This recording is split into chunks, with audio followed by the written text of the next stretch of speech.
Hi, my name is Joanne. Thank you for joining us at the Coomes Center for 30 minutes of yin yoga. If you would please find whatever is your easy seat, whatever gives you a feeling of comfort and ease while you're finding your beautiful, true, natural spine. The idea here is to be giving all of our attention and love to our breath. And if that means that your hips are a bit tight from maybe doing too much chair work, driving, a lot of repetitive motion in your legs, easy seat can also be legs straight, legs wide, whatever calls to you today in this moment. Begin to lengthen your breath. Don't force it, but let the breath become a little bit lazier with each inhale and each exhale. Allow the breath to lift through the chest on the inhale. And notice how as you exhale, the earth begins to support the weight of your legs.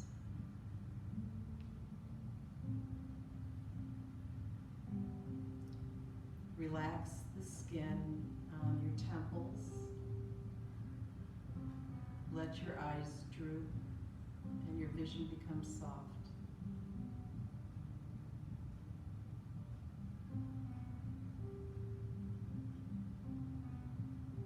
Feel the breath like a wave, not just filling the chest, but also a wave going down the length of the extremities.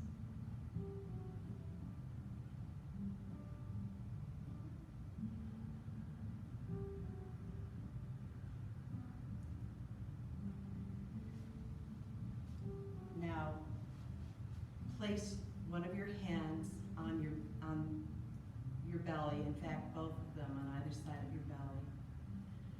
And as you breathe, bring your attention to the softness on the inhale as your belly expands. And notice how it naturally retreats beneath your fingers on the exhale. Keep the shoulders nice and soft, the gaze fuzzy.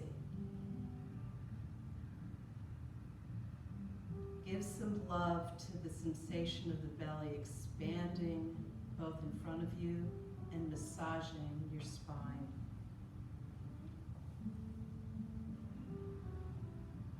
Let the shoulders relax. Now, keeping the belly soft, rest one of your hands on the outside rim of your ribs. Keep the other hand on your belly. And notice the sensation first filling the belly as the air inhales. And as the breath continues to fill, you notice your ribs beginning to move out to the side. Don't strain the shoulders, let them droop.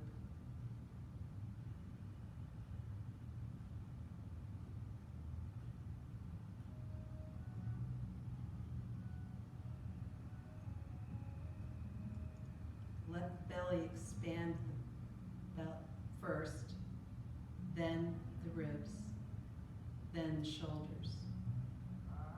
And as you drain the breath, drain the shoulders first, then the ribs, then the belly.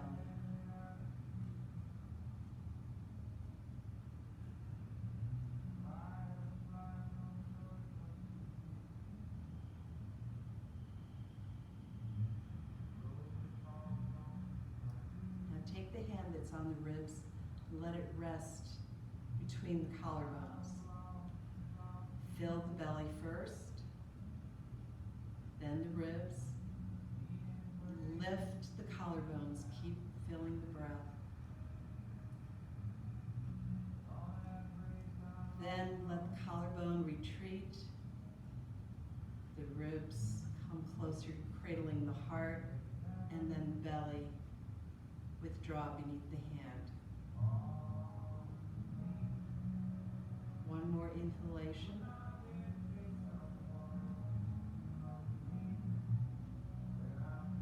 And an exhale.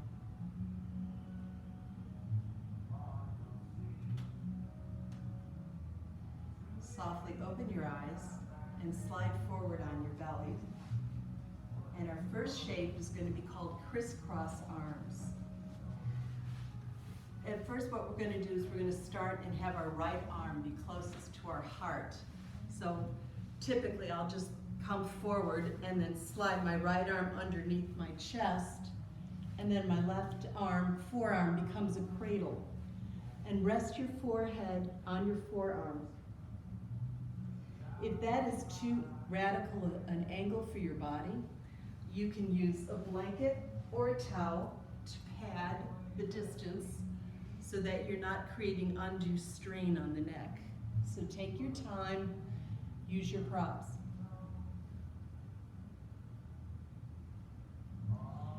Continue to breathe softly in the back of your throat. Now, please stay in the shape that I've just put you in. I'm going to talk to you for a bit, because yin practice is about the joints, the bones, and the fascia tissue. So in order to give them an experience of movement, an expansion and retraction, we need to move more slowly and let time take time for some of the effects we want to experience. As a result, a lot of times our minds will start to go to work overtime. And one of the beauties and the lessons of a yin practice is learning how to stay still and let time and your body and your breath do their work.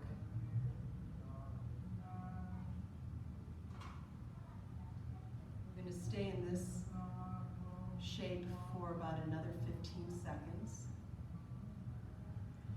And I'll start talking us through, after we make our change to the other side, some of the basic principles of a yin practice. So carefully now lift your head and rearrange your limbs. You may need to come up on your knees to do this, so that your left arm is now underneath your heart and your head is resting on your right forearm or on a blanket in addition to the right, or in place of the right forearm. While you're in this position, you're going to notice that your breath isn't flowing the way we're accustomed to it flowing. And this is a great opportunity to take advantage of the side ribs and the back body. And notice how with each successive breath, they expand. The capacity of our lungs and the flexibility and variety of the body in adapting to constriction is amazing. And today's practice is focused on the lungs and the heart. Yin yoga is truly something that comes from traditional Chinese medicine. A lot of its techniques are based on traditional Chinese medical practitioners' understanding of how the body's systems work. And the lungs are a very important organ because they are responsible in the Chinese medical system for protecting for immunity, in addition for respiration. And they also maintain that lungs are responsible for the movement of fluids and moistures into the deeper parts of the body. So what we're doing here is we're constricting or wringing out the front face of the lungs. And we're also using our own breath to expand the back body and the deeper parts of the lungs that maybe, because we tend to breathe naturally a little shallowly, we're not opening up those areas.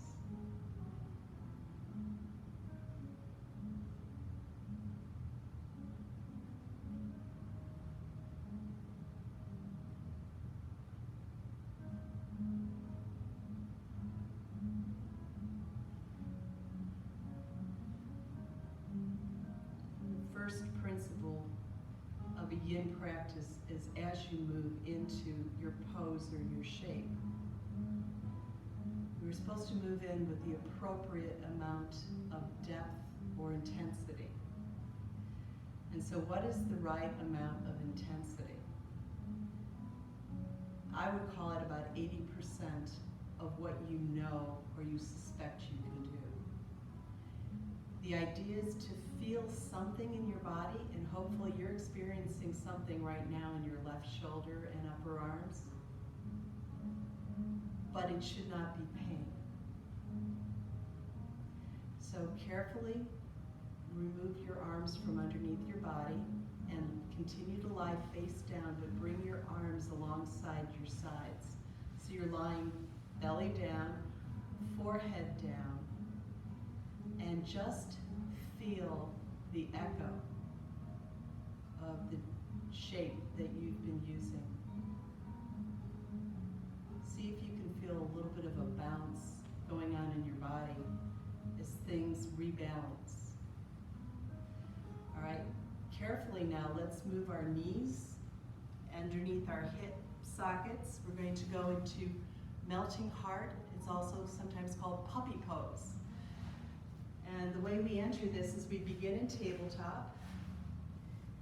Our knees are not together, they're centered in the hip hollow. And we're going to allow our chest to come to the ground.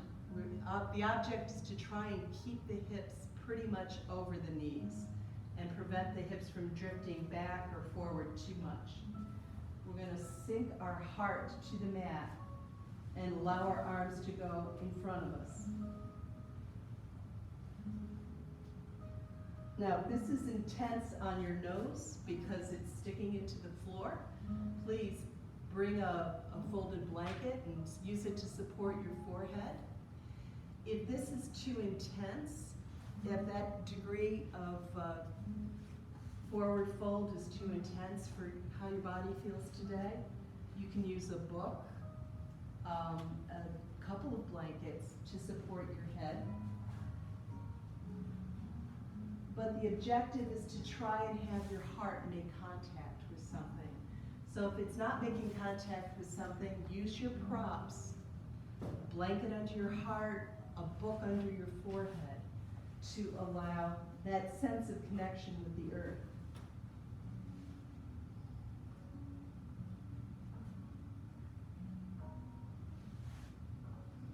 Now you're going to be here for another minute. If this is too intense on your shoulders, modify the body, how your limbs. You can bring your arms a little bit, maybe more in a 45-degree angle to your shoulder instead of straight overhead. If it's too intense, you can even bring your hands out to the sides. The idea is to choose the shape or the adventure that works for your body. And nobody knows whether or not it's too intense except for you. I'll be honest, I tend to be a bit of a type A person, and when I first started doing yin, I thought that I had to maintain and be the person that went the deepest. And I, on occasion, would feel some interesting things like tingling or even numbness.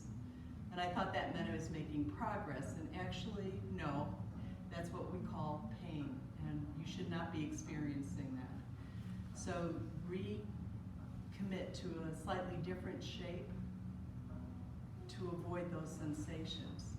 Pain is anything that's stabbing, stinging, burning, tingling, or numbness. So very carefully now, start to move out of your melting heart and slide onto your belly.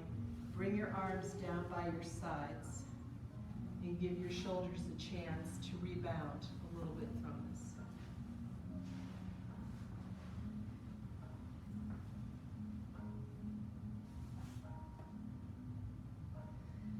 Notice if you're beginning to favor being on one hip more than the other. See if you can use your breath to help soften your body. to fight any resistance that you might have to being balanced on your left and right side. Then take your right arm out to the side so that it's like the letter T crossing your shoulders. Slide your left hand underneath your left shoulder and push and start to roll onto your right side. This is called open wing. Now right now I've got one hip stacked on top of the other, and that's the idea. If your body allows for this today, you might even want to take that top leg, the left leg, and move it behind you. You may even be able to take that left foot and place it flat on the floor. But the degree of how far you rotate is driven by how much of this intensity is appropriate for your shoulder. Notice if you're holding your breath, or your breath is kind of labored, if it's kind of staggering. And see if you can bring your breath to a full, smooth inhale and a full, complete exhale. If you're struggling with your breath, that is an excellent indication this is not an appropriate degree of depth for you. It's probably too intense. So there's ways to modify. You can rest your right leg on top of your left leg. Maybe that left foot doesn't stay behind you the whole time. So one of the aspects of a yin practice has to do with, is the intensity changing the longer you stay in the pose? And this is really normal. Sometimes just because we've been in the shape for a while and we've let breath and the fascia work their magic and things are beginning to relax and expand, a particular degree of depth when you start might be fine, and then it might be you need to increase the intensity. The opposite also happens, where it feels great, and then all of a sudden it goes from great to this is really uncomfortable. And that also means you need to modify how deep you are in the pose. One of the things I like to tell my yin students is, first of all, don't look at your fellow students. Don't look in the mirror, because this particular shape is not going to look like the typical poses you see in Yoga Journal or in Instagram. No two bodies are alike. So take a nice deep breath now. And use your exhale to allow you to carefully roll back down on your stomach and extend your other arm off to the side and begin to enter open wing on your left side. And I would encourage you to move in and out of these shapes very carefully. These are shapes that are safe for your joints and fascia. But the reason that they're safe is because you have taken time and breath to allow your body to get into the shape. You're compressing some parts of your body. In this case, if you think about what's going on behind your left shoulder right now, this is an angle we almost never get to visit when we're in our day-to-day life. And yet it is an appropriate thing for the shoulder. We're allowing blood and lymphatic fluids and synovial fluids to flow into areas that are often very tight, or often don't get a chance to experience this kind of movement of moisture. So it's very healing. In other parts of your body, it's actually flushing things out. It's almost like wringing out a sponge. And when you move out of the shape, it's the liquid and the moisture begin to move back in, and you want to move carefully to let it happen safely and not to do any damage.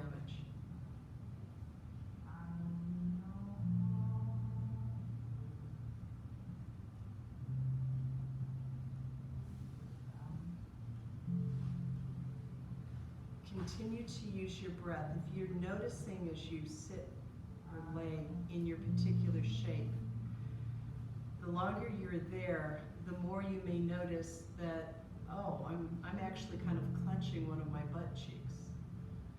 See if you can move your breath into that area and encourage that part of your body to relax. Notice how the lungs are filling and emptying of air. Of course, on one side of the body, it's going to feel compressed. But notice if there's spaces on that upper lung side that are experiencing expansion that you normally never feel breath in.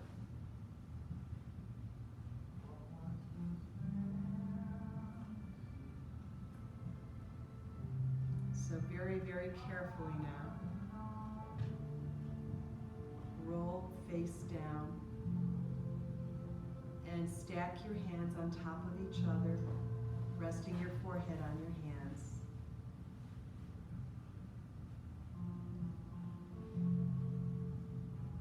And feel the echo in the body.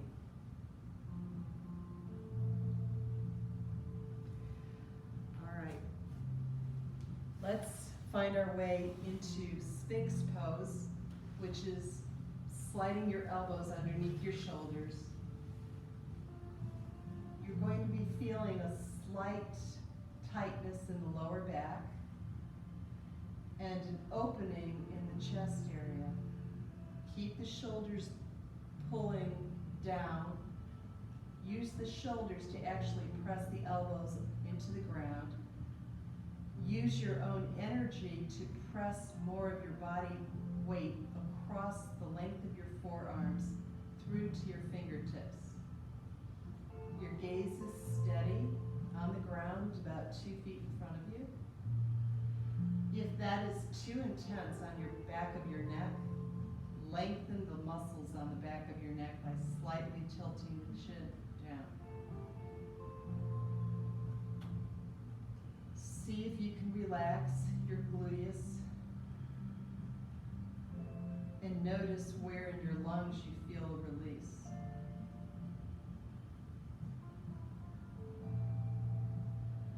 See if you can use this movement here of the lungs to massage your shoulders from the inside out.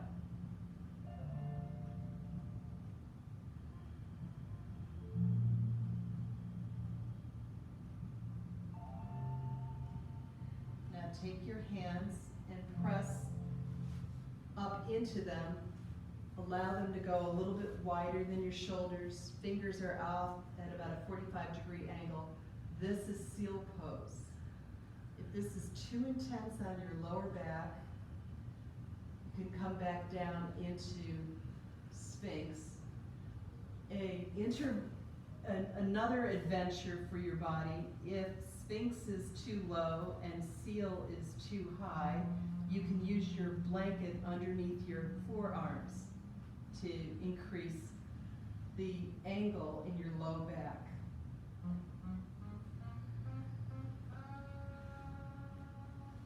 So what's happening here is we're actually giving our spine a little bit of a back bend without having to do some of the contortions that we typically think of when we think of back bends.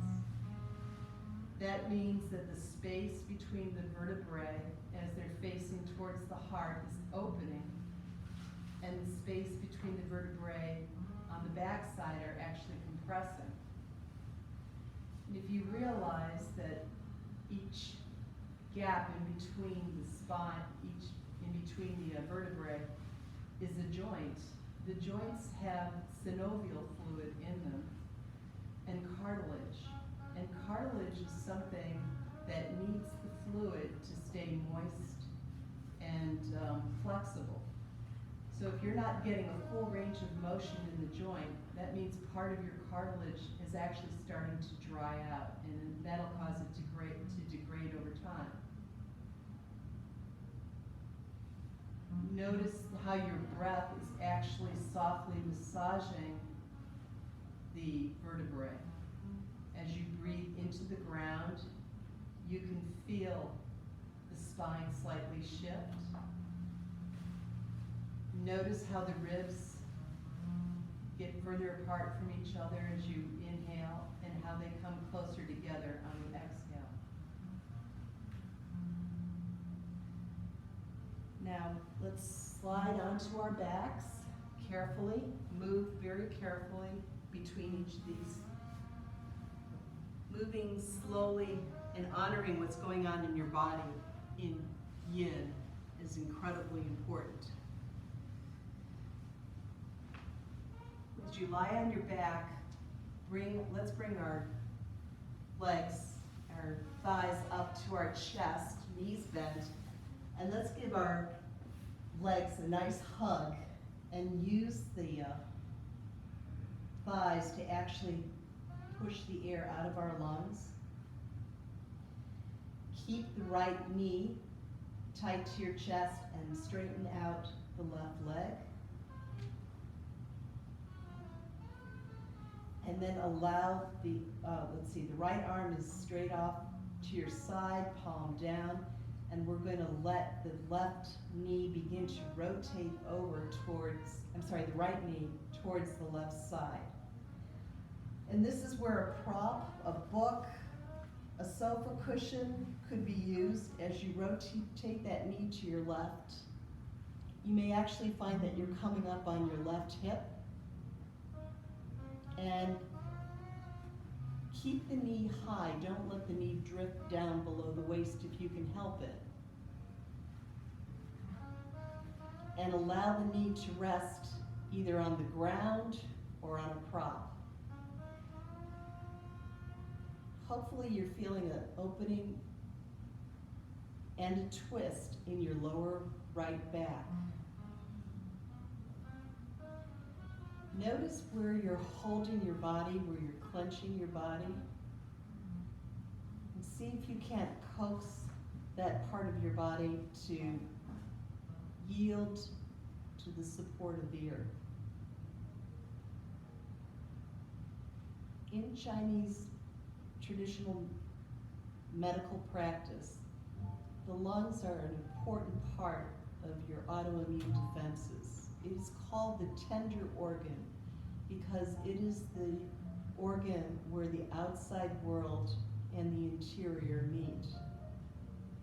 So this practice is designed to support and invigorate the lungs in concert with opening up the heart.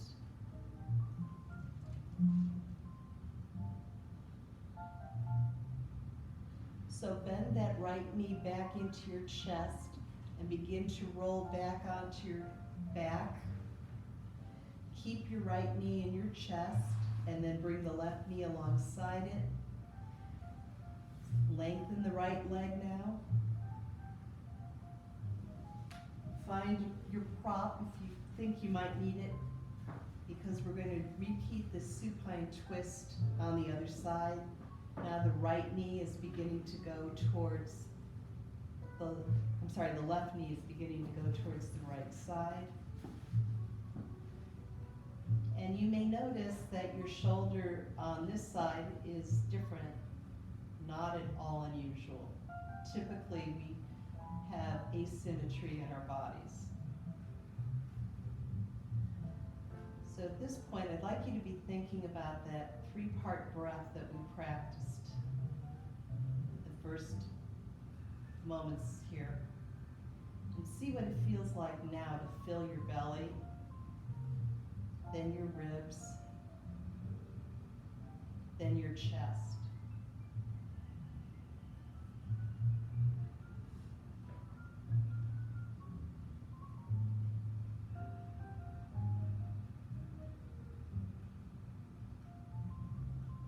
Notice if you've got any kind of hesitation, pause in your breath.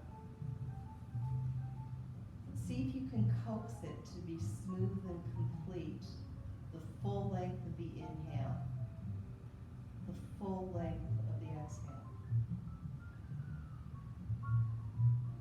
Once again, notice if your muscles somewhere in your body are tensing up against this shape. And in your mind, bring your breath to that part of the body and use your breath to warm it and soothe it.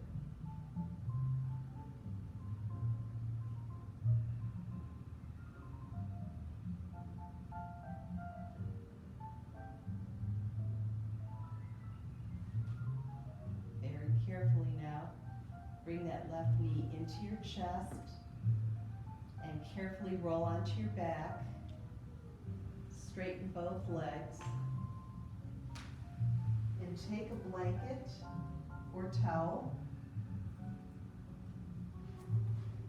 and lay it on the ground underneath where your ribs, upper ribs and shoulders are going to be. This is a reclining fish pose where we're letting the blanket create the fish shape in the chest. And we're going to use cactus arms on the ground, if you can. This can be kind of intense. So your cactus arms might not be at 90-degree angles. Maybe the elbows are a little bit lower than the shoulders, but find some kind of cactus arm type shape and see if you can allow your breath to fill the upper shoulders. Use the breath to soften and melt the arms. Wiggle your lower jaw.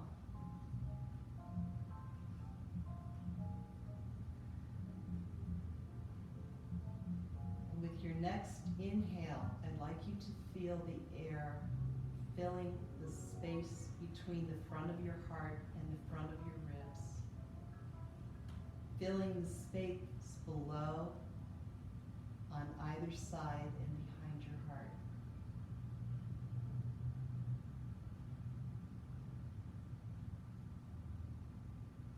Notice the amount of space you can feel around your heart on the inhale and on the exhale.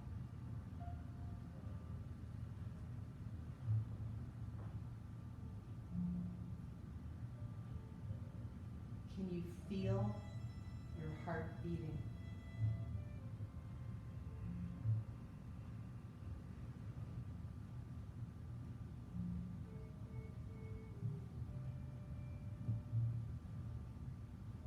Carefully now, slowly move your arms, remove your props, and find your position for Shavasana, rest pose, which allows the arms to be long, the hands facing sky, the legs relax, the feet flop open.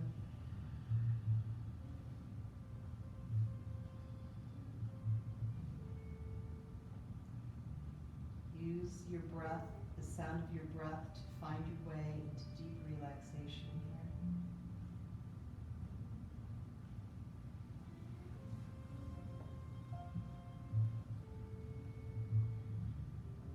I'm going to leave you here in Shavasana as we end this, but please stay here for another 2 or 3 minutes.